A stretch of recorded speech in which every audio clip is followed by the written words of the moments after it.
é importante a gente pontuar de início que o mapeamento de dados, o chamado data mapping, ele não requer necessariamente uma ferramenta específica para isso.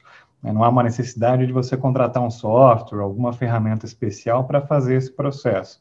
Na verdade, o mapeamento de dados, ele tem o intuito justamente de entender quais que são os dados que a organização trata.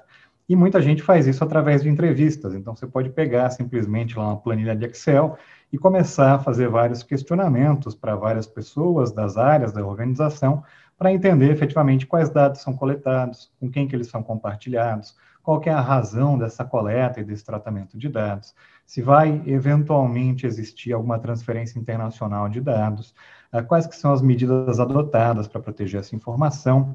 Tudo isso a gente busca nesse mapeamento de dados, que é um processo para entender os fluxos de dados da organização. Existem softwares que fazem um outro trabalho, que não é exatamente o data mapping, que é o que a gente chama de data discovery, que é para entender onde, nas suas bases de dados, de uma forma um pouco mais automatizada, se encontram dados que podem ser dados pessoais. Essas ferramentas têm um pouco de inteligência artificial por trás, elas vão tentar identificar quais conjuntos de dados podem ser dados pessoais. Mas a dica importante aqui, a meu ver, é que você consegue fazer uma série de coisas para se adequar à LGPD sem precisar de grandes recursos. Então, mesmo pequenas empresas, mesmo empresas de médio porte, conseguem implementar alguns dos requisitos da legislação que não precisam de tantos recursos assim, não precisam, eventualmente, de você contratar um software. É só, obviamente, entender um pouco mais o que você precisa fazer e como que você pode chegar nesse resultado. Quando a gente fala de risco, cada organização tem uma interpretação de qual que é o seu apetite de risco, quais riscos essa organização está disposta a tomar, e tudo isso acaba sendo uma avaliação muito subjetiva. A gente tem alguns frameworks que podem ajudar, de família ISO 27001, 27000 a família, que podem ser úteis para você fazer uma aferição de modelagem de risco, mas no final do dia o que vai acontecer é que muitas organizações têm o que a gente chama de RM, que é o Enterprise Risk Management. É basicamente um programa de gestão, gerenciamento de risco. E para cada organização pode ser um pouco diferente. Né? Qual que é o seu apetite de risco? O que você faz diante de um risco? Como que você vai atuar? Especialmente quando a gente está falando do artigo 48, de comunicação de incidentes de segurança, a nossa lei ainda é um pouco confusa. Ela vai falar lá de risco ou danos relevantes, e ela não deixa muito claro se o risco também precisa ser relevante ou se é só o dano que é relevante e o risco pode ser qualquer risco.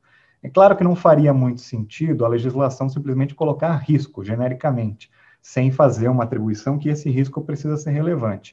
Porque, no final do dia, viver é um risco, tratar dados pessoais também é um risco. Inevitavelmente, em qualquer operação de tratamento de dados pessoais, você vai ter algum risco. Se a gente precisar comunicar incidentes que tenham riscos eventualmente baixos, a gente vai comunicar qualquer incidente. Acho que aqui, em especial, faria muito mais sentido que a gente vá comunicar riscos relevantes. E o que é relevante para cada um de nós também é muito diferente, sejam danos relevantes ou sejam riscos relevantes. Eu acho que a gente até pode tentar se pautar em alguns frameworks que existem, mas cada organização vai ter que fazer essa avaliação internamente, essa avaliação de acordo com o que entende que é um risco relevante. Acho que é bom lembrar que no momento atual, a gente ainda não tem uma regulamentação da Autoridade Nacional de Proteção de Dados que estabeleça critérios para a aferição do risco, ou mesmo que estabeleça casos específicos nos quais sempre será necessária a comunicação do incidente. Então, aqui acho que vale a máxima de cada um vai realizar efetivamente o que achar melhor e vai interpretar e aferir o risco como internamente tiver programado e de acordo com os frameworks que decidir usar.